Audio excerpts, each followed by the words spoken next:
लेकिन दोनों में से कोई भी गलत नहीं है। अब चलते हैं इसके प्रायोगिक देखते चलें। अगर मैं विलायक का भार 1 किलोग्राम कर दूं और इस 1 किलोग्राम विलायक। स्वागत है आपका मैग्नेटिक साइंस के एक और नए लेक्चर के साथ। मैं मुस्कुरा आपके साथ जुड़ चुका हूं एक और नए टॉपिक का नाम सामने दिखाई दे रहा है, हिमांक का अवनमन। जी हाँ, हिमांक का अवनमन। इससे पहले वाली वीडियो में मैंने डाला था क्वथनांक का उन्नयन। नहीं देखा है तो जाकर देख लें, चेकआउट कर लें। अब हम चलते हैं हिमांक का अवनमन। ठीक है, समय बर्बाद बिल्कुल नहीं करना है, टाइम हमारे पास बचा नहीं है। तो हिमांक का अवनमन, भाई अवनमन, इससे पहले मैंने राउल्ट का नियम पढ़ाया था, उसमें पता चला था अवनमन क्या होता है।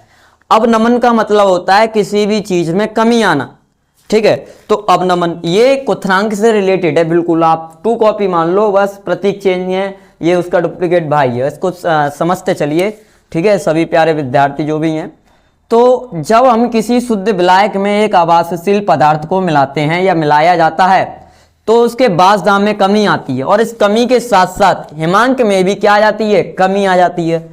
इसी कमी को हिमांक का अवनमन कहते हैं, और इसको डेल्टा टीएफ से क्या किया जाता है, प्रदर्शित यानी व्यक्त किया जाता है। समझें एक बार इसके थ्रू। मेरे पास था एक आपका शुद्ध विलायक।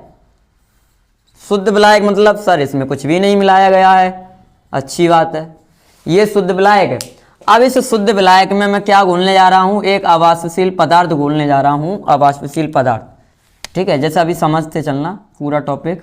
ये भी अभी शुद्ध विलायक है, लेकिन अब शुद्ध विलायक में मैंने ये ब्लैक मार्कर से आवासशील पदार्थ घोल दिए। ठीक है, इसमें मैंने क्या घोल दिया, आवासशील पदार्थ। और आप सभी जानते हैं आवासशील पदार्थ क्या होते हैं, वह पदार्थ जो वाष्प में नहीं बदलते हैं। तो ये आवासशील पदार्थ इसमें घोल दिए। तो आवासशील पदार्थ घोलने पर क्या होता है, वाष्प दाब में कमी आती है। ठीक है, और कमी आ रही है तो कमी आने के साथ साथ हिमांक में भी कमी आती है, हिमांक में भी कमी आती है। अब भाई हिमांक क्या होता है, यानी बर्फ में जमने का जो पॉइंट होता है, टेम्परेचर होता है, उसी को हिमांक बोलते हैं। ठीक है, तो उस हिमांक में कमी आ गई है, यानी कि वो टेम्परेचर और ज़्यादा टेम्परेचर देना पड़ेगा बर्फ में जमाने के लिए। तो मेरे लिए इसका टेम्परेचर, शुद्ध विलायक का टेम्परेचर T1 है और इसका टेम्परेचर T2 है। पहले इसका टेम्परेचर ज़्यादा था, इसका टेम्परेचर कम हो गया, हिमांक में कमी हो रही है। तो कम होने का मतलब क्या है, इसका टेम्परेचर कम है और इसका टेम्परेचर ज़्यादा है।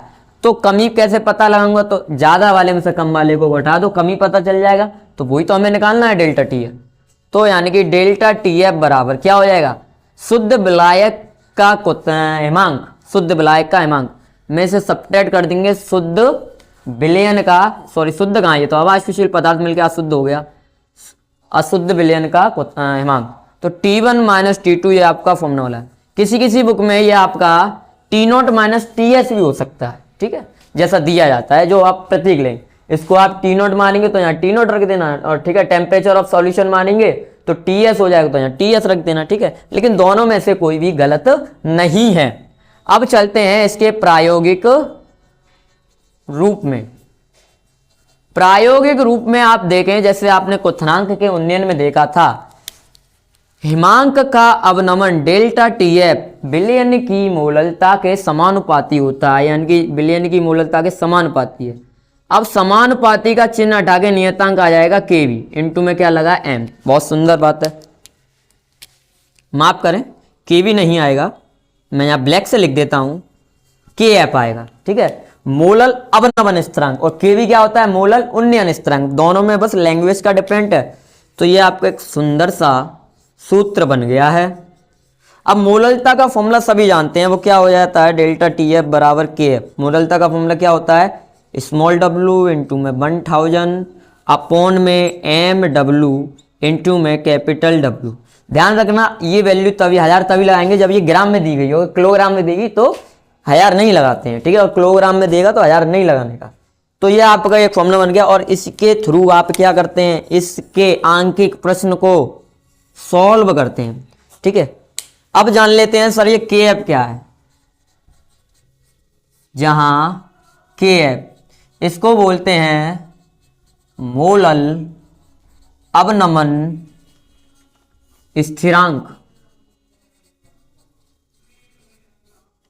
मोलल अवनमन स्थिरांक बोलते हैं। अब गौर से एक और चीज देखते चलें, अगर मैं विलायक का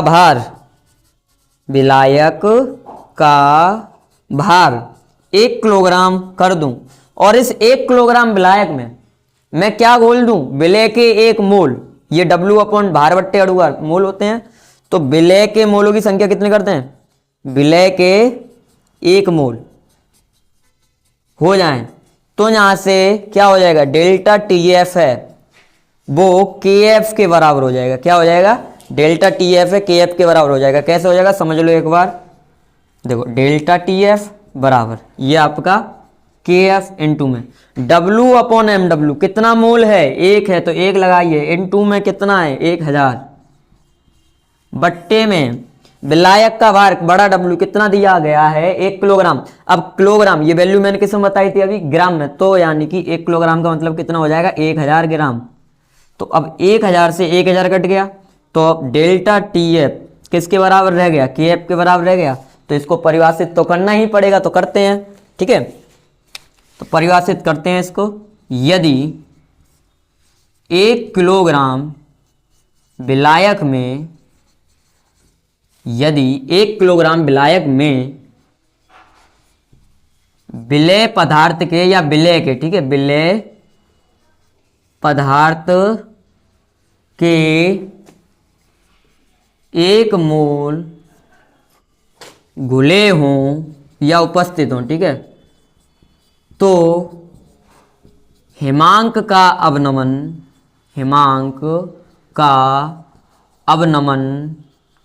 अब यहां पर हिमांक का अवनमन किसके बराबर है, मोलल अवनमन स्थिरांक के बराबर होता है। मोलल अवनमन देख लेना बेटा, अवनमन लिखा है, स्थिरांक के बराबर होता है। तो इसको भी आप परिभाषित कर सकते हैं। मोलल अवनमन स्थिरांक क्या होता है, यदि आप 1 किलोग्राम विलायक में विलेय पदार्थ के 1 मोल घोल रहे हैं तो हिमांक का अवनमन ही क्या कहलाता है, या हिमांक का अवनमन किसके बराबर होता है, मोलल अवनमन स्थिरांक के बराबर होता है। यानी कि अगर वो 1-2 नंबर में आपसे पूछे कि मोलल अवनमन स्थिरांक क्या होता है, तो आप ये परिभाषित कर सकते हैं, और पूरा टॉपिक पूछे तो उसमें परिभाषित करने की आवश्यकता नहीं है, लेकिन हाँ एक्स्ट्रा नॉलेज के लिए आप ये कर सकते हैं।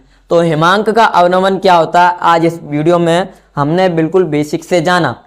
तो और आपको नए लेक्चर भी आपको मिलेंगे। अगर आपको और भी कोई टॉपिक चाहिए तो कमेंट करके जरूर बताएं, आपके कमेंट का हमें सदैव इंतजार रहता है। तो मैग्नेटिक साइंस की ये वीडियो भी होती है समाप्त। मैं MS सर मिलता हूँ आपको एक नए एक अच्छे टॉपिक में। अब मैं फिजिक्स के भी लेक्चर आपके लिए लेकर आऊँगा। Thank you.